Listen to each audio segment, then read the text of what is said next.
broadcast is now starting. All attendees are in listen-only mode. Welcome to today's webinar, The Invisible Workforce. I'm Anna Hobson from HR Simple, and I just have a few announcements before we get started today. Today's webinar will be presented by Fisher Phillips. The presentation will be about an hour long, and if you have any questions, please submit them in the question box and the attorneys will get to them when they can. If you would like to watch more webinars or watch the recorded version of this webinar, you can go to hrsimple.com/events. We also post webinars from credible sources like Fisher Phillips.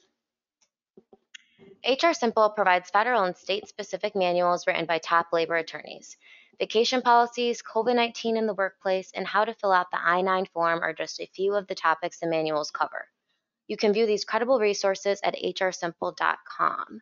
So on that note, I'm going to hand things over to Jay so we can go ahead and get started. Thank you, Anna. Welcome, everyone. We're pleased to be here with you today, and we have Mr. Rick Grimaldi with us. Rick, are you connected? I am now finally connected. You know, what can I tell you? A year into a pandemic, and you would think we'd have the technology down, but clearly we don't entirely. So, but I'm doing it sort of the old-fashioned way from my webcam and in my office. So I'm happy to be with everybody, and certainly happy to be with my co-presenters here. These guys are terrific and have been paying really close attention to the issues that I think are going to confront all of us as we go forward and we start to come back to work, or what that's going to actually look like as we come back to work. And it is they're challenging times for all employers, and I think that you'll grab a lot of information today, and we certainly hope you have a lot of questions as a result of it. I've been paying attention to this issue for actually before the pandemic, because the future of work is really on us. And I think what happened over the course of the last year actually just really made things move at almost warp speed. And these are some of the issues that we're dealing with. And as a result of that, we're seeing this sort of push toward what we're calling the invisible workforce. And the things that have happened over the course of the last year really have an impact on the employees and those that are no longer necessarily working from an office. So I think with that, we should probably just, we can kick it off. There are a bunch of issues, obviously, all of them somewhat related, interestingly, and each having an impact on the other. And our experts are going to walk us through all of those. So why don't we jump right in, and let's start with Raeann Burgo. Raeann, do you want to just introduce yourself real briefly?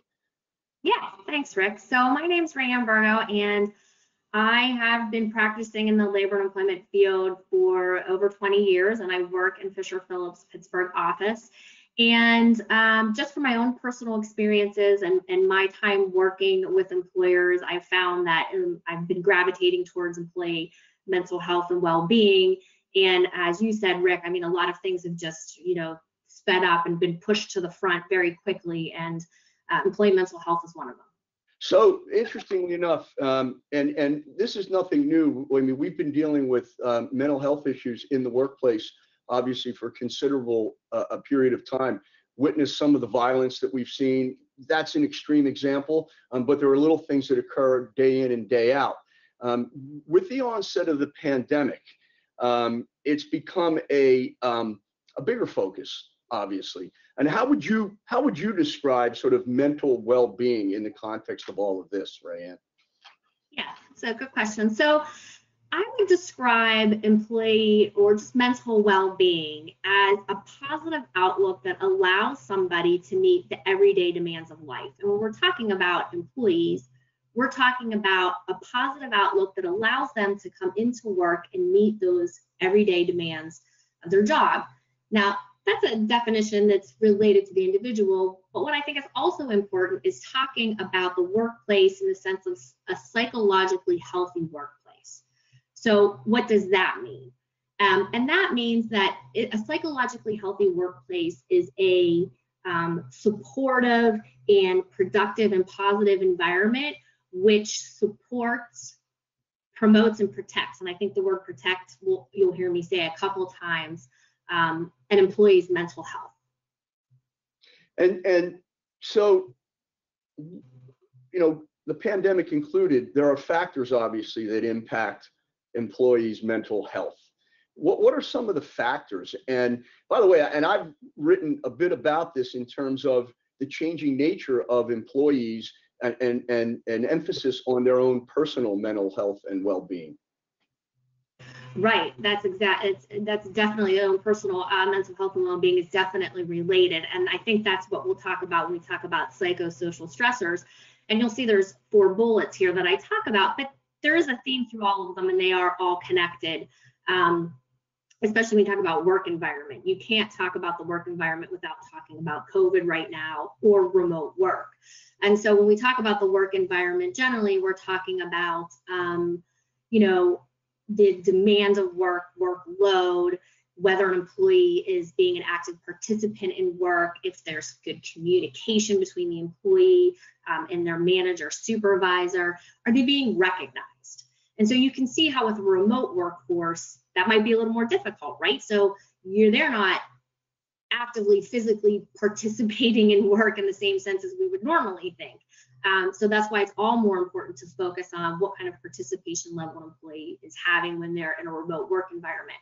And that kind of leads us to the remote work and how that impacts it. Besides what we're talking about, the work environment, we talk a lot about from the beginning of the pandemic, like isolation being an issue. And I would say that, you know, we were thrown into that at first, right? So that was a big concern. But now, even if your employees are choosing to work remotely, I think isolation is still an issue. You know, people still feel like they need that connection, and maybe for personal reasons, they're just not able to come into the workforce right now. So that still has to be taken into consideration. And obviously the work-life balance. I don't even know if balance is the right word anymore. As more as it's like an integration, and how to make that integration, but then maintain those boundaries. And the last one is probably more what you were talking about, maybe Rick, with the psychosocial stressors. And those are things that we have all experienced, at least one or 2 of them in our lifetime. So whether that's something like marriage or divorce, it could be a promotion at work. It could be taking care of a loved one that's all of a sudden gotten sick, financial stress, or our own health problems. And those health problems can be connected to mental health. A lot of times they are, really. You know, your mental health impacts your physical health, and vice versa. So those are connected. So those are the impacts of mental health, or factors that impact mental health. So, and it's hard enough to identify those factors, I think, when people are actually at work. Busy days, people really not, you know, you don't tend to want to pay attention to those things. It's got to be even harder with people working remotely. And I would think that that's an incredible challenge. And so what is it that you want to look for, and what's the impact, and how much harder is it when you're remote?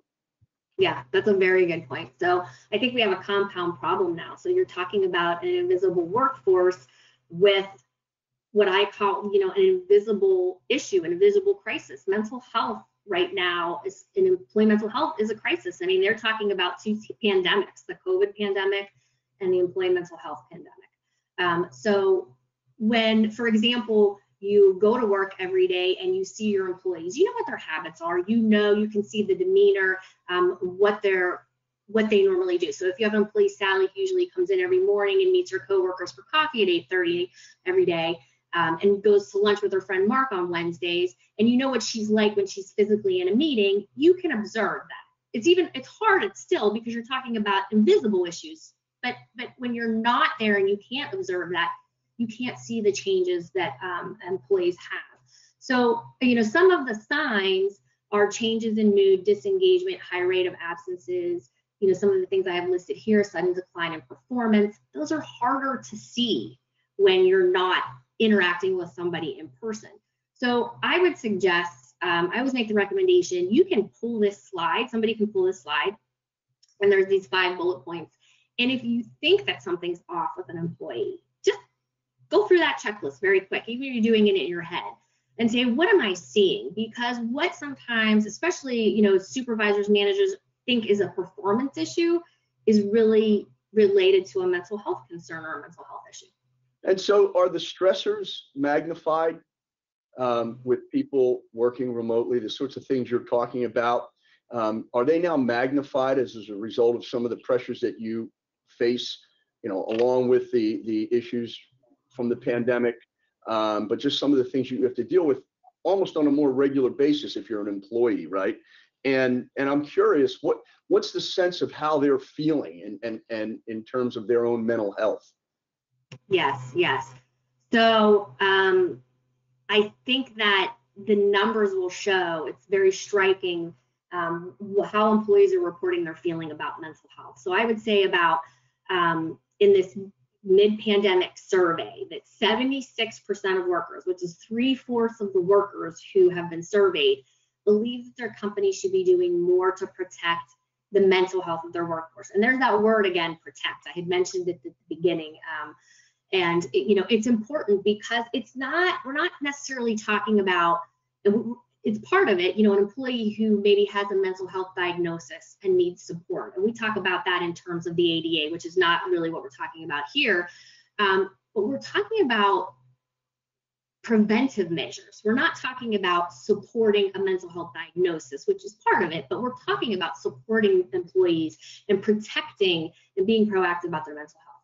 So the second bullet point here, I think, is a red flag for everybody, because this particular survey was talking about the remote workforce, the individuals working remotely. 80% of today's remote workforce would consider quitting their current job for one that focuses more on employee mental health. So, Rick, I don't know, but I think that's one of the highest statistics I've seen for any reason that somebody may consider leaving a job. So, I think that's a really big red flag. So, and then the last one, I don't think we're surprised by the fact that mental health has impacted employees' productivity. I think maybe the high percentage might be striking to us, the 75% of workers. So, whether or not, it doesn't matter what we've been doing prior to this, employees are still saying they want more, they need more. So 2 observations. The 80% of today's remote workforce, you may or may not know this, but I'm hazarding a guess that a lot of them are maybe millennial and Gen Zs that are coming into the workforce and paying close attention to those sorts of issues as they sort of look at not so much work-life balance, but something I call work-life integration, which makes it somewhat more difficult, right, when you're working remotely all the time. When does your day end? When does it begin? Which we'll talk about a little bit down the line with Jay, but and then also, it's interesting, the 75% statistic, it's almost a chicken and egg, because could your mental health then be impacted by your potential lack of productivity or difficulty being productive now that you are not in the work environment? Absolutely, those are all very good observations, and I don't have a particular statistic, but I will tell you in a lot of the literature and the surveys that there is a focus on millennials in particular, and that they are finding that they are having the most difficulty with the mental health issues, in particular in the remote workforce. So that is a really good, accurate observation. So yes, and I do think that there is a cycle of the mental health issues impacting productivity, but then it leads to kind of like a lack of motivation, and then the lack of motivation feeds into the productivity, which potentially feeds into or exasperates the feelings of mental stress. So what are we to do? Employers have all kinds of challenges, and what do you do in this context now? Yeah, good question. So, we all hear about EAP. Telehealth has been very big during the pandemic. I think that it's still available, and that's a great option for your remote workforce. I think that the overall goal, we could talk about a few things, but the overall goal is to make mental health and well-being visible. And the way you do that is through communication between your employees and communication with HR managers and leadership and your employees. So if you want to make mental health visible, you have to talk about it. And employees are not going to talk about it unless they see that leadership is talking about it, and not just HR managers and direct supervisors, but we're talking about executive level leadership needs to get involved to be discussing these topics because it's going to make employees feel comfortable discussing it. Mental health is not an easy topic to discuss anyways. So communication and making the mental health and well-being visible. Some of the other things that are important is encouraging PTO. So this is like kind of a hard objective thing you can do, is encourage that use of PTO. I'll tell you that I saw on Instagram a post very recently where an employee posted that they struggled internally between whether to take their PTO or to run the risk of using too much PTO and getting fired. So I thought that was kind of telling. But it was encouraging that most people were, responding and saying take your PTO, and some people were saying they feel the same way. The one that stuck out the most was the one that said they felt lucky that their employer encouraged them to use their PTO. So I thought, do we want employees to really feel lucky that they're okay, feel comfortable taking PTO? No, we want that to be a normal occurrence, and so you have to encourage the use of PTO. You know what, Raeann? Yeah. I'm sorry to interrupt you, but we actually had a question come in relating to the factors that you were mentioning earlier, and it said, if I see any of these signs in an employee, how should I approach them about it? Do you have any thoughts on that? Yeah, that's a really good question. And I was going to hit on it a little bit later, because talking about what I think this kind of segues into is moving towards looking at mental health as a workplace safety issue. And I think that's where we definitely are headed.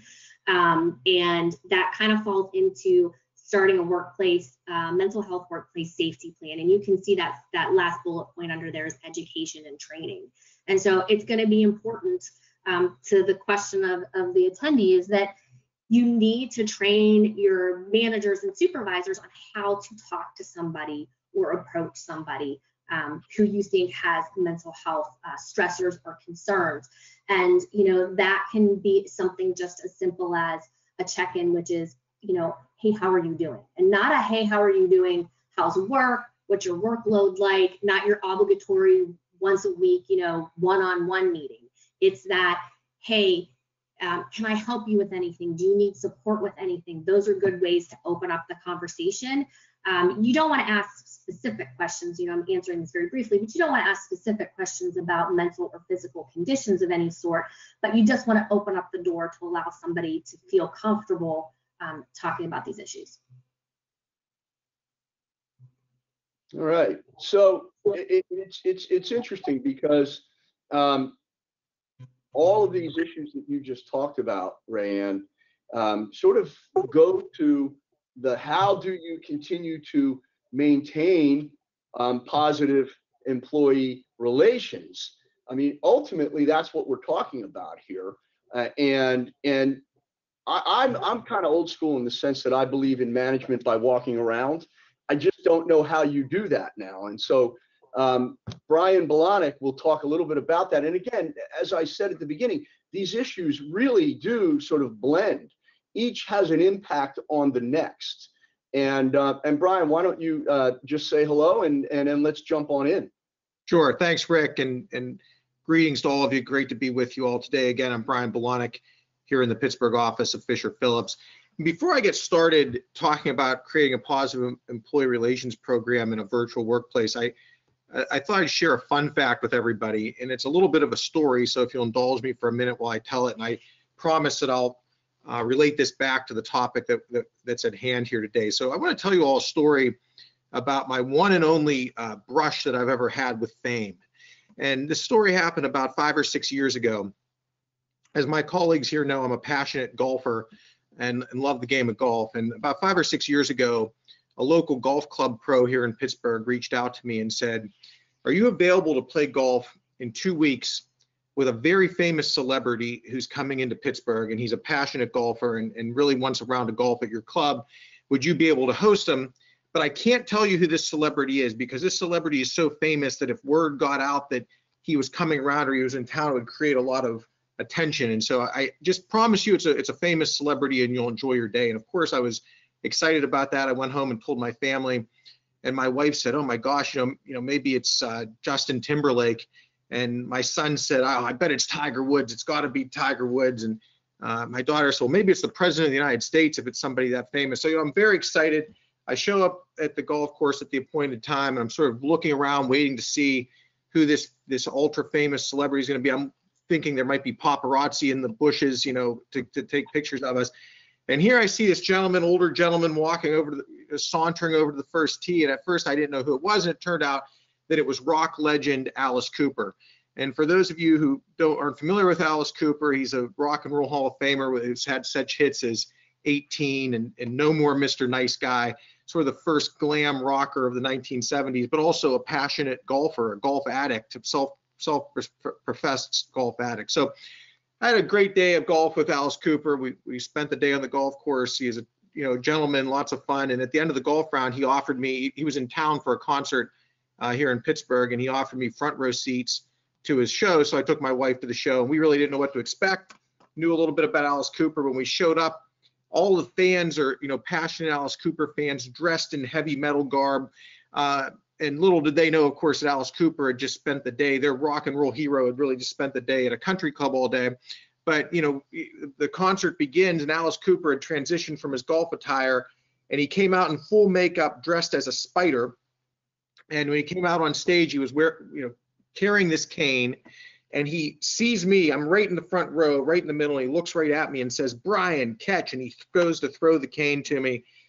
A melee ensues, all the fans jump over, and it hits my poor wife right in the forehead, the cane, so we didn't even catch the cane.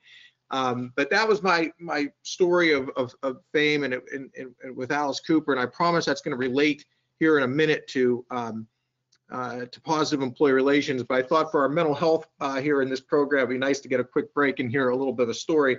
And so let's talk about positive employee relations and what that means. Rick, in my practice, which has been about 20 years now, I've really been focused long before the pandemic started on why it benefits companies, why there's a real business value in creating a positive employee relations culture in companies. And Raeann touched upon that from the standpoint of the employees, but there's also real business values to that. And so whether it's keeping companies union free, preventing workplace conflict, preventing employees from needing to go to third parties in general, there are real business values to having a positive employee relations culture.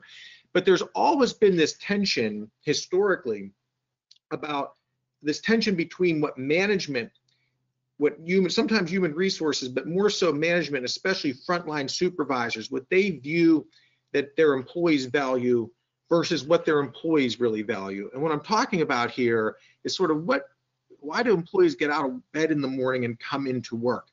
And what I have found over time is that, and there are statistics to prove this, and I'll show you this in a moment, that a lot of management level employees and business folks have a mindset that what employees truly value are wages, compensation, and benefits, and that's why they come to work every day.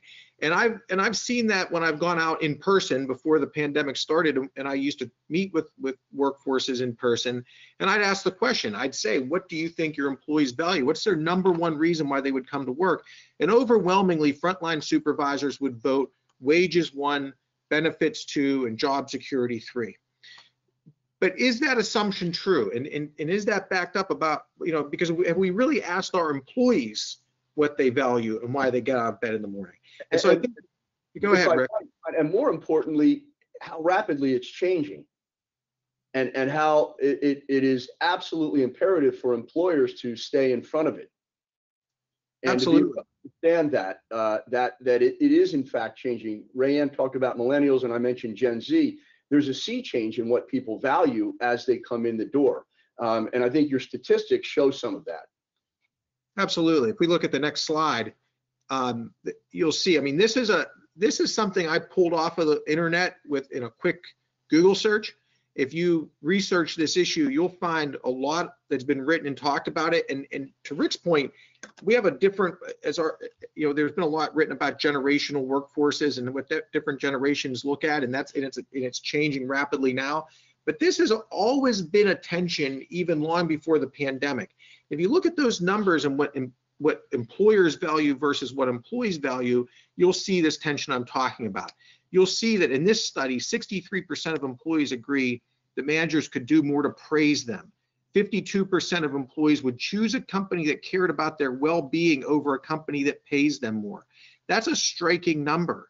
59% prefer a business that prioritizes recognition, rather than a higher salary with no recognition. And there have been other studies done where employees who formed unions in the workplace were asked the question of why they did it, what the number one reason was, and it's wages and benefits are way down on the list. It's typically that they lacked a voice in the workplace, or they felt they weren't being treated fairly in the workplace. So I think that's kind of the dynamic that we have to think about, and it's really compounded by the situation that we're in right now with so many employees working remotely.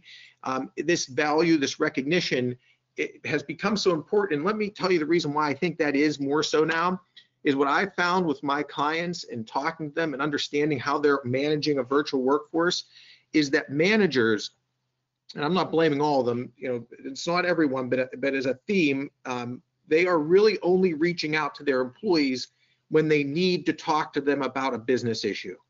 The days of having a water cooler, and Raeann talked a little bit about this, seeing employees, sort of seeing their appearance, knowing what their morale is, we don't have that, obviously. And there isn't a real way to check in with people and take that temperature, or to sit around and tell a story about playing golf with Alice Cooper as an example. And that's sort of why I brought that up, because those are the kinds of discussions that in an in-person workplace that we have that help human resources, that help managers really gauge their workforce and give them that value and recognition that they need, because they understand who those employees are and what's important to them. And so we're missing that from the workplace right now. And we've really gone to a place where we can only talk on a scheduled time. We can only talk via a screen or via a phone, and we're not interacting in a more human nature. So that lack of interaction, whether consciously or not, and I would say that a lot of it's just subconscious, that you have other things that you get caught up in, whereas to your point, you would randomly run into somebody if you were in work. That's got to have some sort of impact going forward, I would think. And so ultimately, there's a lack of that interaction. What tends to happen, and it happens, by the way, if you are not working remotely and you don't pay attention, but it's got to be even more difficult now. What are we looking at? Right. I mean, employees aren't having that interaction. They're feeling isolated. Raeann spoke about that. And so when employees feel that way, and it's always been this way when they've not felt like they had a voice in the workplace, when they feel isolated in the workplace, they tend to go out and try to find that somewhere else. So that can be a number of different, what I just consider to be third parties outside of the employment arena, outside of your workplace. Those could be your competitors. I know Heather's going to talk about this issue quite a bit, so I'll just touch on it, that, when employees are at home, you're not seeing them, you're not paying attention to them on a daily basis. They're sometimes talking to headhunters, maybe they're talking to your competitors. Maybe they're sharing confidential information about your workplace with your competitors. Heather will talk more about that. They start talking to their coworkers. They're going to look for that voice and that support from somewhere. And you might say, well, why is that a bad thing if they're talking to their coworkers? But we've all experienced workplaces that have had low morale, and the cliche of misery loves company, that employees start to gather and complain to each other, and that creates a snowball effect of more negative feelings. They might go to administrative agencies. We all know sort of the alphabet soup of state and federal agencies that are out there that protect employee rights. They certainly always have those employee rights, but in our experience, when employees feel like they have support and a voice in the workplace, they'll often go to human resources when they have concerns about maybe being treated unfairly or concern with work. If they don't feel like they have that touch point, maybe they reach out to an administrative agency first instead of trying to solve their problems internally. And so the same thing goes with labor unions, which Rick, I know you have some experience with this as well, for employers who have an objective to remain union free, where when employees aren't having that voice in the workplace, unions sometimes can leverage that and tell them that they can get them that voice in the workplace through a legal process. And unions have had success in the past 12 months in organizing in a virtual format with employees that aren't coming into the workplace every day. Yeah, it certainly makes it difficult. So the challenge then becomes, look, it's challenge enough to empower your employees, which we all should do. We want our employees to be successful. That's should always be the driving force. When they are virtual and you are only touching base with them when a situation occurs, it becomes problematic. What do you do, Brian? I mean, and look, it's been a challenge. Many will say, well, I've been productive, it's been fine, but this could be long-term. That's right. So it's always a challenge, and it was a challenge prior to the pandemic to really, you know, when I would go out and do trainings and talk to employers about creating this positive employee culture. One of the things that I would always say, the theme of my presentation, what I would say is the take home of my 15 minutes of fame here with you all today, is that I would suggest that you go back to organizations, and it's based upon what all four of us, all five of us are talking about today, and really impress upon your organizations that these issues are just as important as any other business objective that our management folks have. So I know that our management folks have, you know, they have numbers they need to hit and objectives they need to hit, and they're very laser focused on that as they need to be. But if employees aren't, you know, responding in the right way and feeling this positive employee relations, it's going to affect those numbers. And so our managers need to focus on this as their number one, it's a business objective, just like those numbers that they need to achieve and that they're being held to. So how do you value it? Pardon me? They need to value it as if they were equally as they are driving the numbers, ultimately, because people will ultimately vote with their feet in some respects or go to those third parties. That's well said. And so there's no magic formula to this, and it's not easy. And I think we could talk about really practical things like, you know, virtual happy hours, virtual get-togethers, and those sorts of things. I know I have clients that managers schedule office hours so that they basically say to their employees, during this time I've carved out that you can reach out to me online and I'm available to you. But you know something, Rick, I think a lot of this is really sort of old-fashioned, even though folks aren't in the same building together. I think it's old-fashioned, sort of picking up the phone and calling somebody and saying, how are you doing? How are things going? How's the technology working for you? How is your family? How are you feeling about coming back to work? Have you thought about, you know, maybe we're going to be in the office again soon. What are your thoughts on that? Talking to employees in a more human way, telling stories about what happened this weekend. I know that something that sounds cliched or maybe not that big of a deal, but those sorts of things, like the Alice Cooper story, sharing that at the water cooler, becomes how we get that touch point with our employees. So it's not easy, and it just, to your point, Rick, I think you said it best, that the managers and supervisors that interface with these folks need to value it so that they're not just communicating when they need to communicate for a business reason, but they're really focused on treating folks and being in contact with folks as though they were in person, as though there was that water cooler to go to on a daily basis.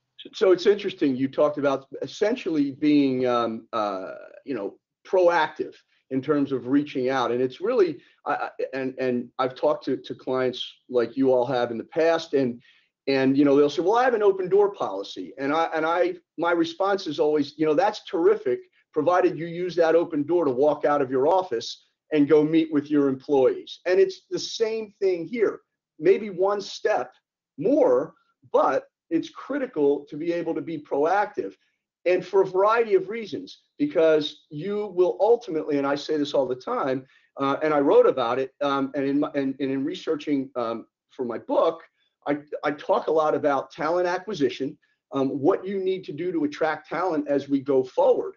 And these are critical items, the types of things that we're all talking about here. Ultimately, you will be rewarded by the market if you do this. There's a business case for each and every one of these things.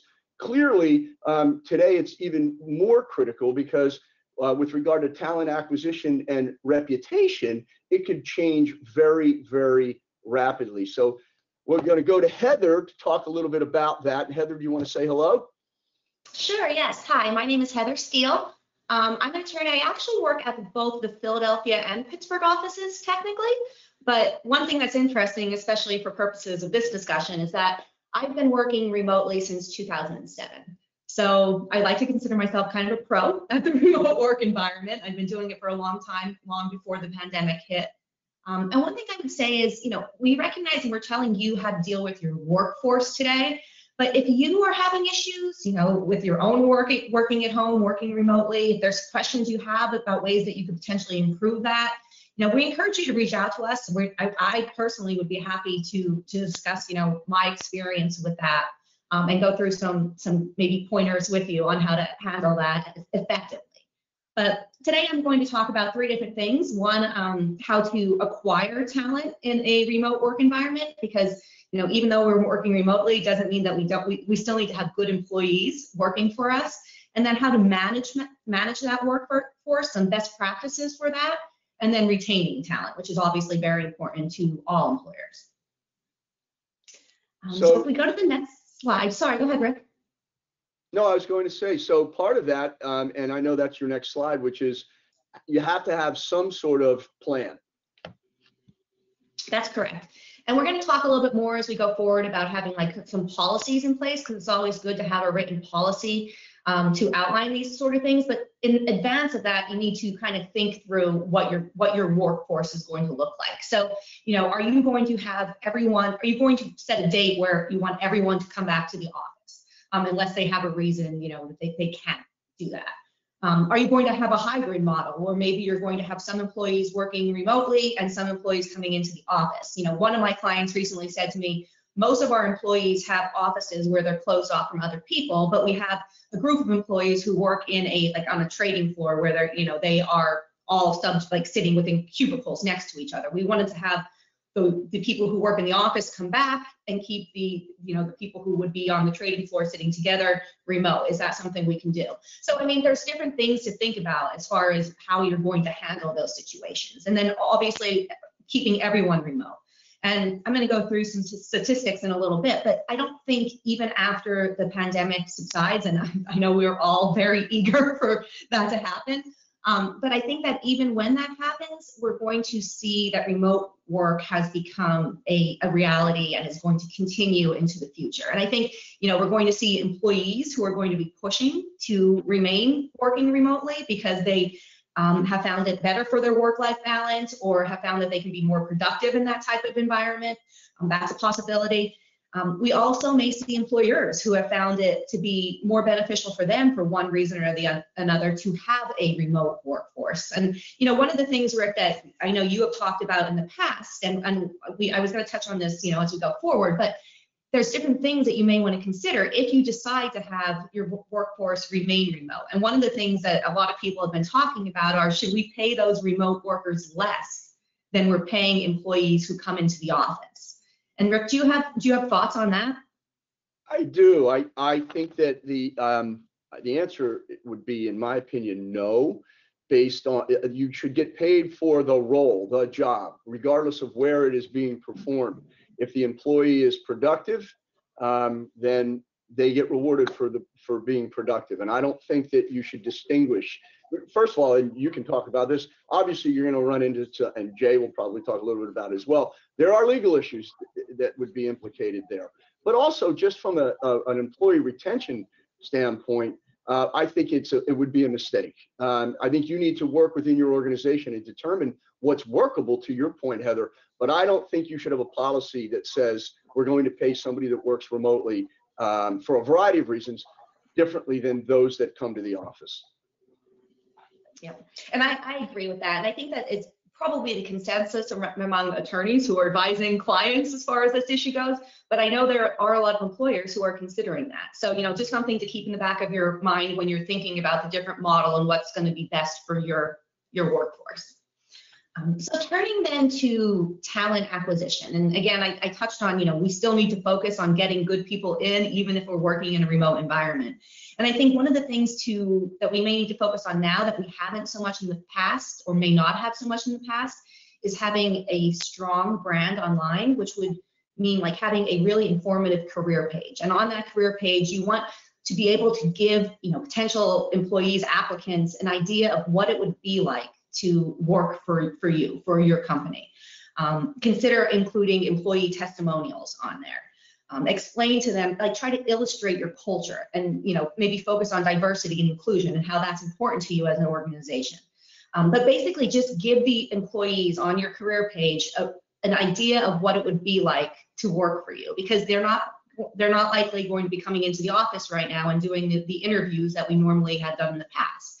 So I think that that's very important at this point as far as acquiring talent in a remote workforce. And then, advertising, using platforms to advertise your open positions. There's many out there. I'm sure you're all aware of Monster and the different things that you can use for advertising your job openings, but also considering if you are going to use a model where you're allowing some employees to continue to work remotely or your entire workforce to work remotely, does that open up the pool of candidates for certain positions, right? So now are you not limited geographically like you may have been when you had all of your employees coming into the office? So, another thing to consider that could be a potential benefit of remote work. And then, conducting, I'm sorry, go ahead, Rick. No, go ahead. I was just gonna say when you are interviewing people, doing it, via video rather than just phone, having more than one person interview, just so you're getting some different opinions, some different viewpoints on that. Considering differences in compensation packages, so things that maybe didn't matter to employees in the past could matter to them now if they're going to be working in a remote environment. Like, are you going to provide them with whatever the equipment is that they need to do their job working remotely? And then there's a lot of considerations that are going to be different when it comes to onboarding employees. So, how do you securely exchange information with your applicants, right? How do you get them to give you the information that you need in order to run all the kinds of checks and balances, before you hire them as an employee? Making sure that you're securing that information when it's being transmitted virtually.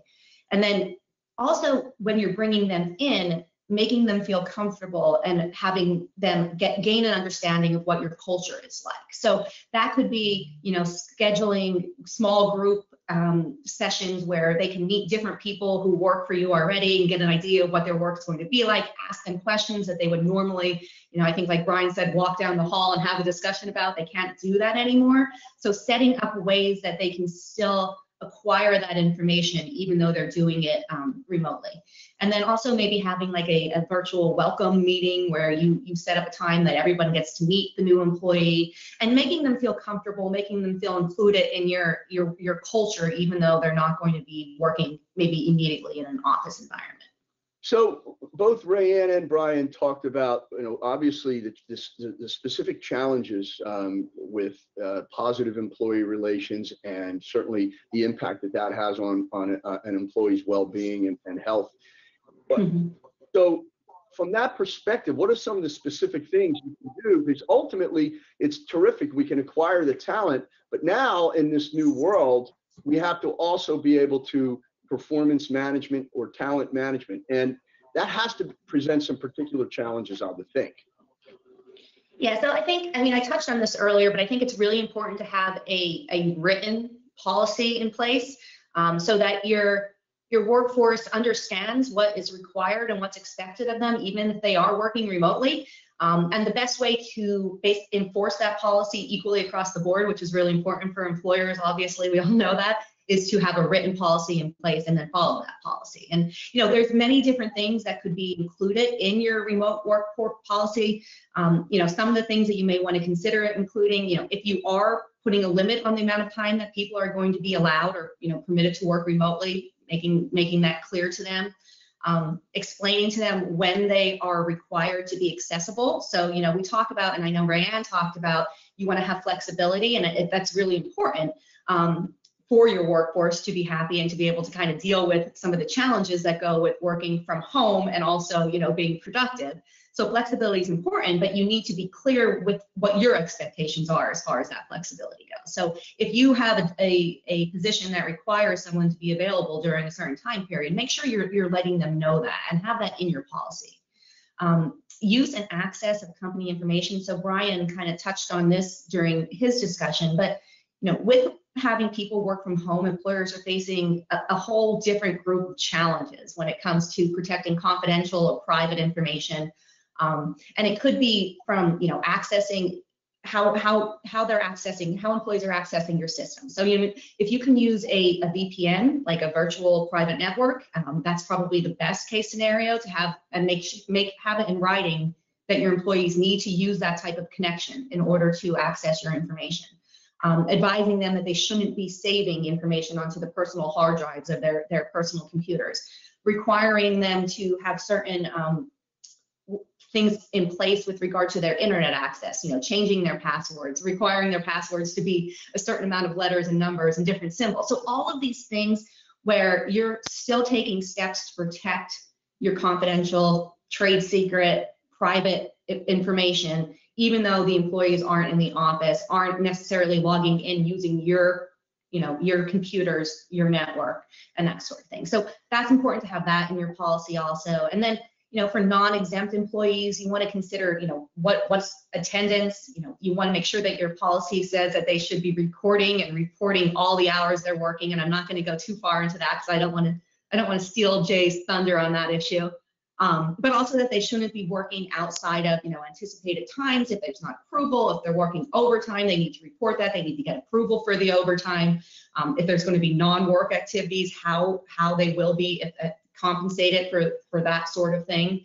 And then if you're going to be reimbursing them for expenses. So for instance, are you going to, if you're having employees work remotely, are you going to pay a portion of their internet access, the cost associated with that? Are you going to pay a portion of their cell phone if you're not giving them, a company issued cell phone to use for those purposes? So, and there's various things that you would want to include in a remote work policy, but I think the most important takeaway from today is that you should have a written policy that governs the terms of remote work. And what about supervisors and so forth? I'm sorry, Rick, I didn't hear that. Supervisors, et cetera, in terms of managing talent. Yeah, so there was actually a question that came in, and it said, what are some specific things that we should do? I'm just trying to find it.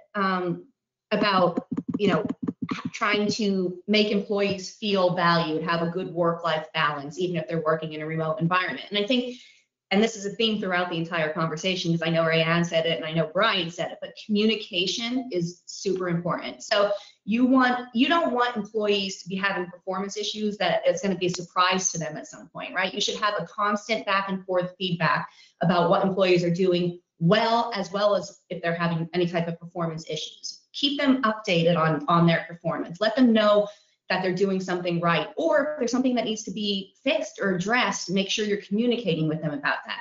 And I think it's best to do that either on the phone or by getting on a video type of call, but keep the lines of communication open, and also have the lines of communication open where employees can let you know about issues that they're having. So, if they're experiencing a problem, whether it be with, the technology, like we had some technology issues before we started today, but the lines of communication need to stay open so that employees can let you know that.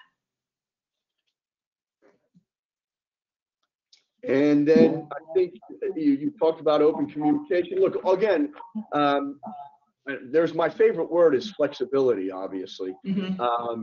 And I think that's really critical going forward from a talent retention standpoint, from a talent management standpoint, is the ability to remain flexible, but have policy together, I would think, as well. Exactly. I mean, you definitely want to have your policies in place, and when you're thinking about what should be in those policies, you do want to be as flexible as possible while you're still conveying to your employees what is required of them and what's expected of them. And I think one of the other things as far as, the work-life balance and keeping employees happy is something that Brian touched on earlier. And it could be, having a Friday morning coffee hour where employees get on and they talk to each other, virtually like we're doing right now, but they're not talking about work, right? They're just talking about things that they would be talking about if they were sitting in the lunchroom or something to that effect. So keeping the communication, providing them with avenues to communicate with each other, the way that they would if they were working in the office, even though they're working remotely. So it's interesting. So, and as I had said, all of these issues seem to blend one into the other. And I think, Heather, you showed that. You might think that wage and hour compliance, you might be thinking, well, wait a minute, what does that have to do with all the things we've been talking about?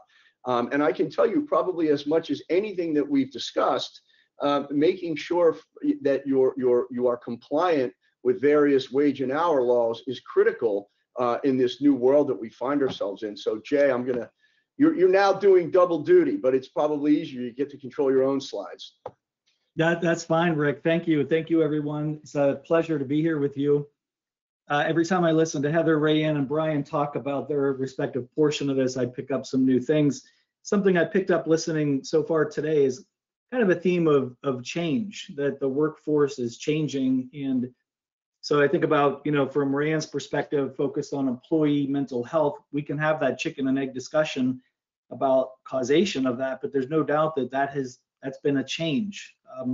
That employee mental health is on the decline right now. We have to refocus. Brian talks about positive employee relations and how we have to change our strategies and our approach, because when everything's kind of remote and virtual, we lose that concept of gossip in the workplace. We lose that storytelling. Brian has such a fun story to tell that sheds insight about who he is as a person. It's so much fun to listen to that story, and we lose that whenever it's sort of all business in the invisible workforce. Heather talks about change, and something that's been getting a lot of attention lately on the talent acquisition side is, for employers who are hiring, it's sometimes hard right now to find people who want to work. It can be hard to find good quality candidates, and there's a lot coming out about that now. And we also saw, as another change, a loss of women in the workforce at a rate that exceeded the loss of men in the workforce. We have colleagues at Fisher Phillips who talk about the she-cession, the loss of a lot of women from the workforce, especially kind of the professional ranks, when everybody had to go remote. So what I like about the work that we're trying to do here with programs like this, we are encouraging you within your organization to try to be more proactive. A year ago, we were all total reactive. Things were shutting down and we had to react. A lot of decisions were taken away from us as an organization. But now it's kind of the opposite. Now, as things are reopening, we have an opportunity to form that vision that Heather was talking about. Jay, I know a good book that people can read if they're interested. I think it's called Flex, and I have a copy of it here somewhere. Yeah. On the wage and hour side, a lot of people, I think, shy away from wage and hour compliance because honestly, it can feel like kind of a boring topic. The federal laws were written in 1938. So some of the words used in the federal laws are just ancient. They don't make sense in today's world. There's a lot of regulations, there's a lot of case law. Then we have the state by state challenges. So those of you in organizations in multiple states, you're trying to comply with the laws in a lot of different jurisdictions. So it's very complex. It can be archaic language. It also can get into some math where you're trying to calculate overtime rates. So people tend to shy away from it. I'm doing my best to try to change the conversation about wage and hour. And today I'm going to do that by simply introducing you to 5 of my friends. And staying with that concept of change, for each one of these friends of mine, their lives changed as a result of the pandemic. And their work, what's been expected of them has changed. And it has caused some wage and hour compliance problems. And so we're going to start with my friend Chaz. Chaz, by the way, is at risk in terms of mental health challenges, but you would never ever know it by meeting Chaz because he looks like this picture. He always looks happy and he's fun and he's a great storyteller. This is a good depiction of Chaz. Chaz gets paid an hourly rate. He's non-exempt. Most of the wage and hour challenges today are in the invisible workforce are with your employees who are entitled to overtime. And that's most of what I'll talk about. So Chaz is entitled to overtime. He's classified non-exempt. He gets paid by a schedule. So he gets paid 40 hours a week every week. He turns in a schedule that shows that he worked 40 hours a week every week. He's supposed to be sort of in a hybrid arrangement now. He, like everybody else, who's forced to work from home. But now he's supposed to be sometimes at home, sometimes in the office. He kind of prefers at home. I know this because he's my friend. Because honestly, he can hide. He can hide. He likes to be invisible. He doesn't want Big Brother watching him. He doesn't want people to really have total awareness of exactly what he's doing. Chaz lives and works in Arizona. In Arizona, as many of you probably know, marijuana is legalized. And so it's hard for Chaz's employer to know exactly what he's doing, exactly where he is, when he's working, when he's not. And honestly, he's probably overstating his hours. And I think you may have this risk among workers within your segment of the invisible workforce. If the hourly workers who are entitled to overtime, are they really working the full number of hours that they're getting paid for? So it presents a risk. There are two ideas out there for a way to kind of make that portion of your workforce more visible.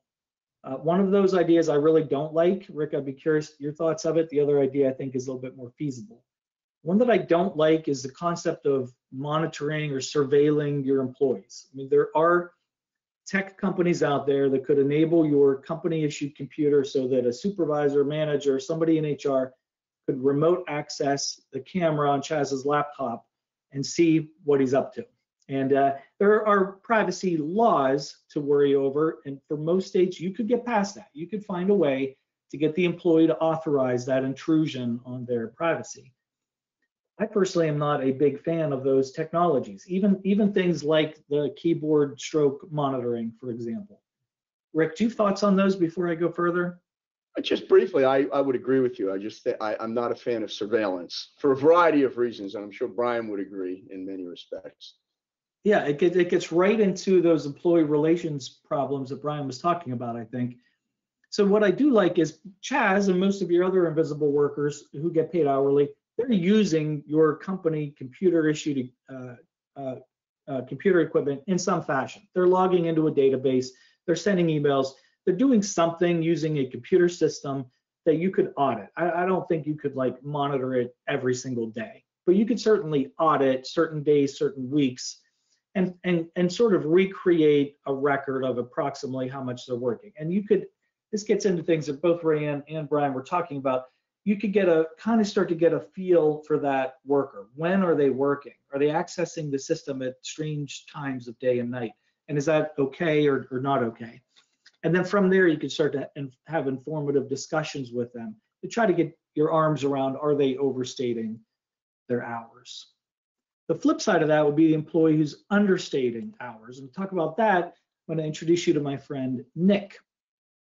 Nick holds a position of technical medical writer. And this is a good depiction of Nick because Nick works around the clock all the time. He is a workaholic and he is invisible in the sense that he works from home.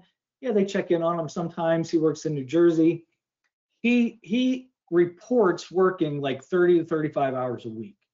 Nick tells me he will get in trouble if he works overtime. His boss is very clear, no overtime, there's no overtime, it's not permitted.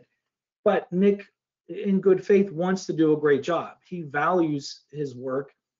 He would say, I'd be the last person to file a lawsuit. Of course, if the Department of Labor does a routine audit and starts asking questions, it might not matter whether Nick's happy or unhappy. They might very well uncover that he's working a lot more hours than what he's reporting. So we do have some guidance from the Department of Labor that came out in August of last year, so right in the middle of the pandemic last year, that's helpful. What that guidance basically says, and if anybody needs a copy of it, I'm happy to get it to you. It basically says, number one, the employer has to pay the hourly worker for all hours that we know they worked. And that's always been the case, and honestly, that's pretty easy. I mean, for whatever hours that Nick's company knows he's working, they have to pay him. That's typically going to match up with what the worker reports. The second thing is that guidance says we have to pay the hourly worker for the hours that we reasonably should know that they worked. So if Nick turns in a report one week that is a 300-word report and he's reporting like 30, 35 hours of work, yeah, that sounds about right. However, if he turns in like a 300-page technical piece of writing and says, yeah, I worked 30 hours that week, maybe that's not right. Maybe his supervisor or someone really has to take a hard look at that. Should we know that he worked more than he did? And that's always been the law, and even that one I think is not too challenging. But the third thing that came out in this guidance, which is really helpful, is if the employer has a policy, so this goes back to Heather's point about how important it is to have a policy. If the employer has a policy and has trained remote workers on how to report their time, and has trained the remote workers of the importance of reporting all of their time, So if we can prove that we have a policy and we train the workers on how to do it, then we're not required to pay them for something that we don't know about or that we shouldn't otherwise know about. So if somebody like Nick is kind of hiding time here and there that he really should be reporting, but he's not, if we're not somehow on notice of his understatement of hours, we'll be okay. Now that field assistance bulletin came out, like I said, August of 2020. It's still there. It has not been rescinded yet, although we've seen the Department of Labor under the new administration roll back some things, but that one is still out there and we can still rely on that. I'm going to move on and talk about a different kind of change that is happening with some employers, and that's going to get into the risk of misclassification. The change here would be, as an example, my friend Sanvi. Sanvi was engaged by her company as a contractor. And so she signed a contract before the pandemic started that she would work as a programmer. So her company outsourced this function of programming for a particular project. And they really like Sanvi. No wonder she's brilliant. She does extremely good work. Pandemic hit and Sanvi decided, I want to stay on, but she didn't want to continue working from Pittsburgh, which is where our company's headquartered. So she got permission to move back home to Bethesda, where she's been during the pandemic. She's still classified as a contractor, but the work she is doing changed. Now she's basically kind of a glorified help desk person. She's a troubleshooter. She responds to IT department requests. So sometimes there's an IT department employee who's handling the problem, and sometimes it's Sanvi or another contractor. So what we have here is a person who's doing work. There's a certain degree of supervision of her work. She's getting paid as a contractor. The work she's doing has changed, and perhaps she's misclassified. So there's a lot of risk now with contractors in terms of claims either by the individuals or by the Department of Labor about misclassification. And Rick, I know that you cover this concept in your book, so I wonder if you have anything to add. No, I think that we're seeing it more and more, and obviously it's impacted by the gig economy as well. And I do talk a lot about that, but this is a pretty significant issue for employers, and more so now that we're in this world that we're in post-pandemic.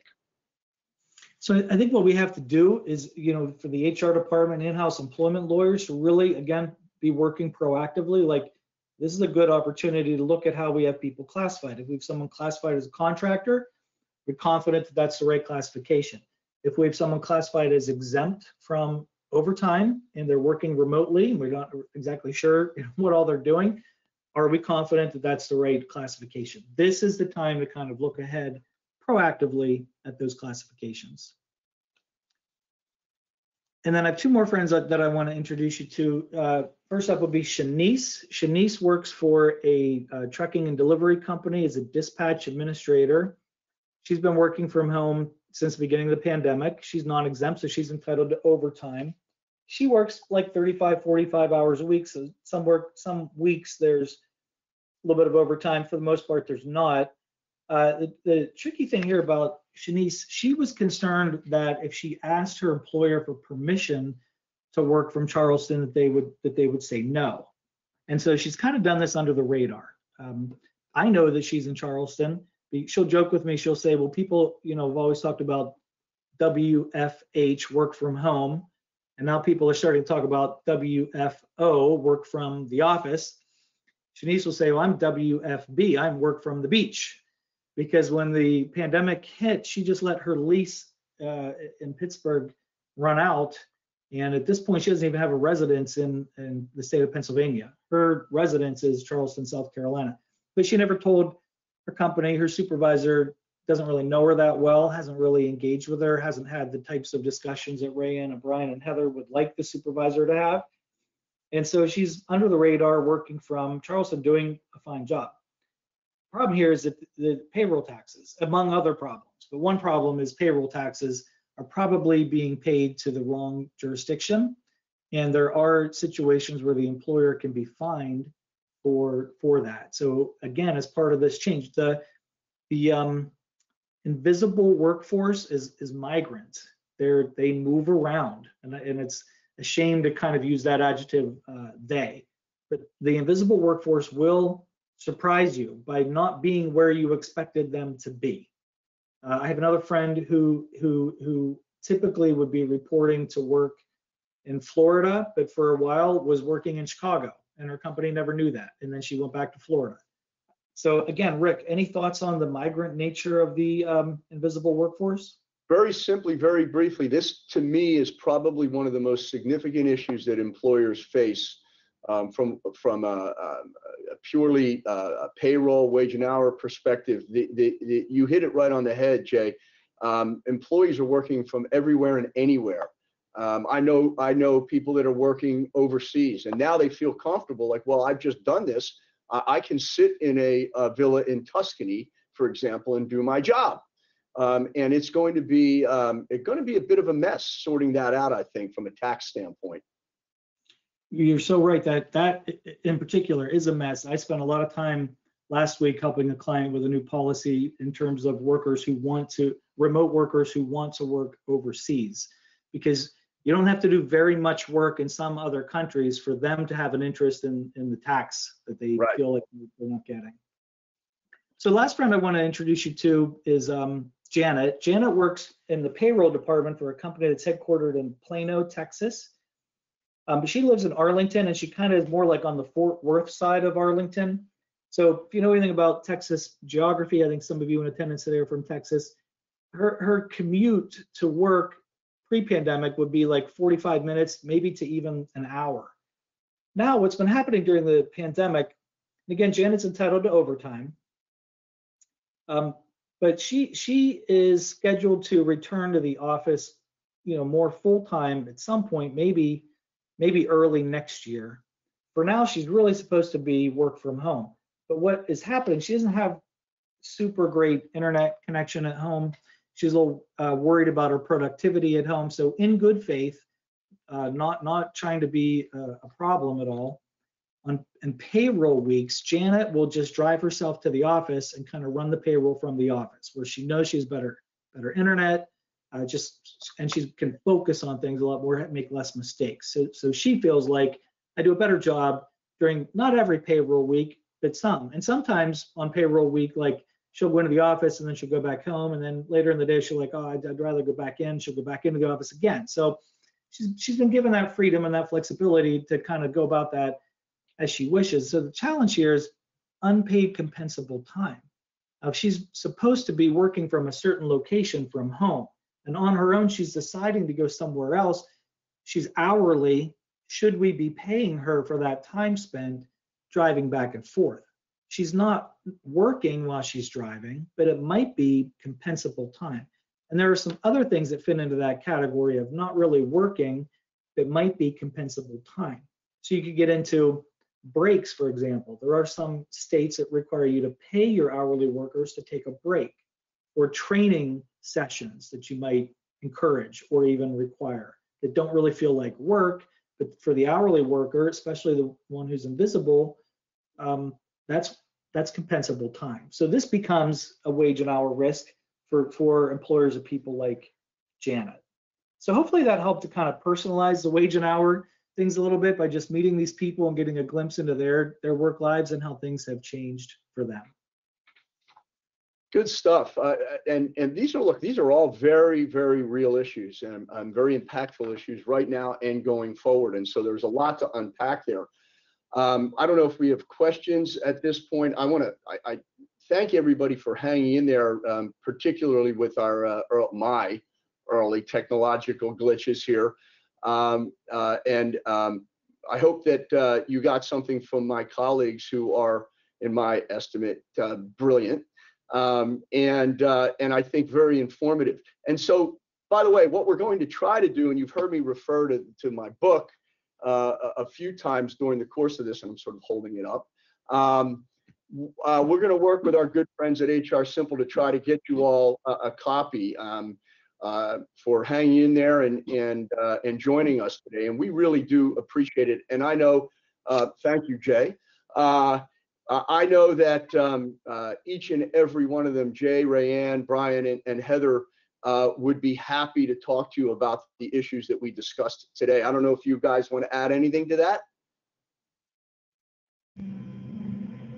The only thing I'd add is there is one question I think that we didn't get a chance to answer. Oh, let's do it. Yeah. I'm now unable to, for some reason, I'm having trouble pulling up the, here it is. So there's a question about training on culture and training on workplace culture, and about how such a training would work in a, the question is, there's been talk about doing culture trainings to communicate what culture looks like at our organization. What are your thoughts on these trainings virtually, since we can't onboard in person? So look, it's a challenge. I mean, you saw even a little bit today of the challenge of the technology, that even after a year sometimes has a hang up, and sometimes it, you know, as good as these platforms have gotten, it gets frozen at times, and there's feedback and things like that. You know, I would still say that as we get out of this pandemic and the mask guidance has changed, which many of you probably saw last week with the CDC, to the extent that we're able to, from a business org, you know, whatever your policies are, if you're able to do those sorts of trainings in person, I think it's invaluable to do it in person. I just think, if possible, even if you're still working remotely, if there's a way to get folks to come into the office safely and within the confines of the policies that are set for your company, that would be my first recommendation. I think secondly, if it can't be done in person and has to be done on a format like this, then I think there has to be a real effort to make it a little bit different than how it would normally be, to be engaging and to, you know, because oftentimes on these platforms, it's hard to see all the participants if you're onboarding more than one person at a time. I would, you know, encourage, rather than just using the chat feature of these platforms, to try to really have some exercises that will unfortunately force people to volunteer and talk, because I know sometimes people don't want to chime in, or they feel shy in these formats. But I think sometimes there could be exercises done, role playing or icebreakers that could be done that could force people to communicate and participate. And so I just think that if you're, when it comes to training about culture, if it's onboarding programs, that we need to think a little bit differently and creatively about how to do those if they have to be done virtually. Yeah, I might add that if you can do it, you know, even in a hybrid fashion would be helpful, so that there's some interaction for those that are there, those that are remote, and recognizing that this format is just, it's not perfect, and it's going to be very, even the professionals have had those sorts of issues where, you know, maybe a child walks into the room, or a cat or a dog comes into the room, comes across. And you know what? Treating that lightly, it really can be reflective on your own culture, and giving people some latitude, which we really need to do more and more now. And I think that actually goes to some of the things that Raeann was talking about. I want to throw in real quick on that. There's a HR organization called Culture AMP, AMP, Culture AMP, that if the person who wrote that question hasn't discovered that, you should look into that. They are very helpful to put together some training programs to kind of get to what the content would be for that type of training. Is that it for the questions? I think it is. I think so. I think with that, again, thank you, everyone. We really appreciate it. And I'm assuming you will all have contact information, and everybody have a great rest of the day. Thanks so much. Have a great day. Thank you. Bye, everyone.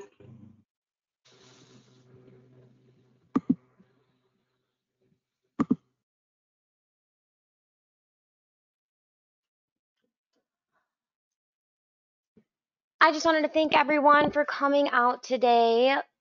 I do have the SHRM credit up on the screen, and my email if you have any questions for the attorneys or any questions about the webinar in general. You can see Rick's book cover up on the screen as well. It does cover a lot of stuff, including avoiding common pitfalls in today's cultural revolution, fostering creative education and training needed for tomorrow's workforce, and how to respond quickly with new policies and procedures.